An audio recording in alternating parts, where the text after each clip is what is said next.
Welcome to another Demarcation Media Mega Construx review. Today we're going to be taking a look at some more customs by Elias Kemp.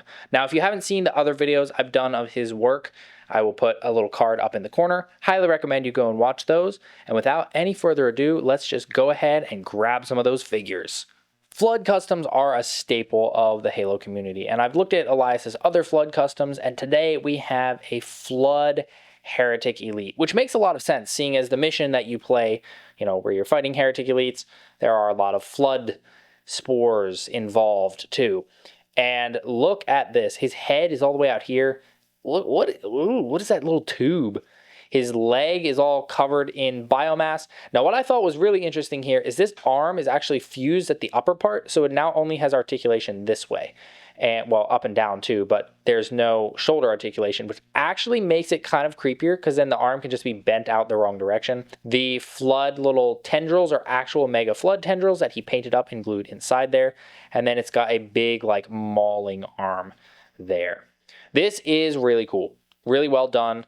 It's not too overblown. It's just enough. It really does look like something you would see in the game. We are not done with the Flood yet, though. This is a Flood ODST, and this is rather different than the Flood ODSTs I've seen in the past. This guy has apparently been dead for quite a while, and also he's got a freaking spine sticking out. That's horrifying. The head is just peeking out. You could even put a helmet on there. And then he's got this horrible spike arm. And by horrible, I mean it would be horrible to have to fight that. The elbow is red, which I think makes it even more gross and creepy.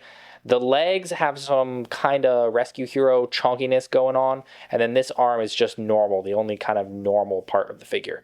The armor on the front has been severely degraded. The armor on the back is completely missing. And yeah, this guy has clearly been absolutely mutilated by this Flood. I think it's really good. I like that it's different. It's very different than pretty much all the other Flood ODSTs I've looked at. There's not much left in terms of the ODST, and that's really interesting. Okay, Flood aside, this figure really caught my attention when I pulled these out and started looking at them. This is a Elite, but he's got like a more normal style sword. This is using one of the Game of Thrones pieces. I've actually used it as a sword before, but giving it to an Elite was really a good idea. He did some molding for the helmet and the chest, which is great. He's also sanded down a bit on the shoulders to make it more smooth. The paint feels a little bit like it's not fully sealed though. It feels like if I were to scratch it too much, it would definitely come off.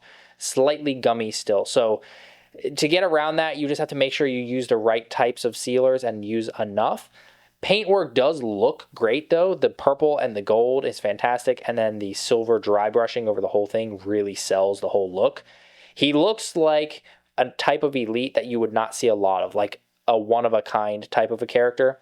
I really like it. I am a sucker for anything with a sword, so there is that.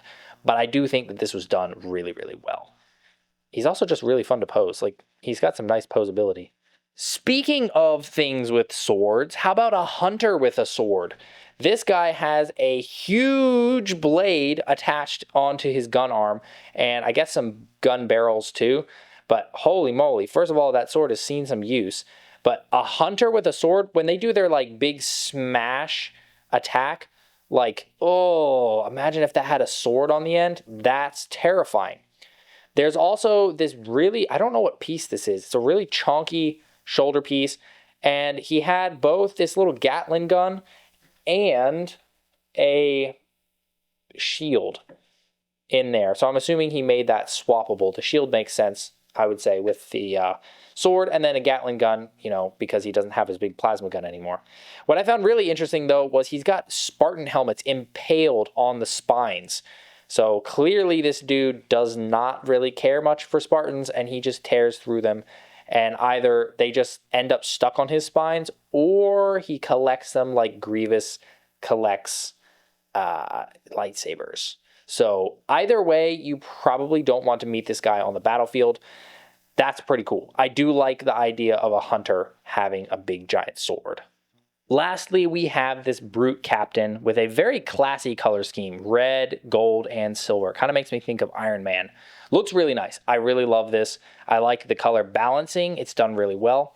I will say this guy also suffers with the paint feels fragile. It feels a little too thick perhaps, and a little bit on the fragile end. I'm almost afraid to handle him too much because I don't want to rub anything. Because the paintwork itself does look fantastic. It feels not quite solid. I don't know if this color scheme was inspired by anything in particular, but yeah, it's really, really good. He doesn't come with any weapons, but honestly, he's not very intimidating. Like, he almost looks friendly. That color scheme is very much a good guy color scheme, or maybe that's just me. Maybe it just makes me think of Iron Man, and I'm just thinking of Iron Man now.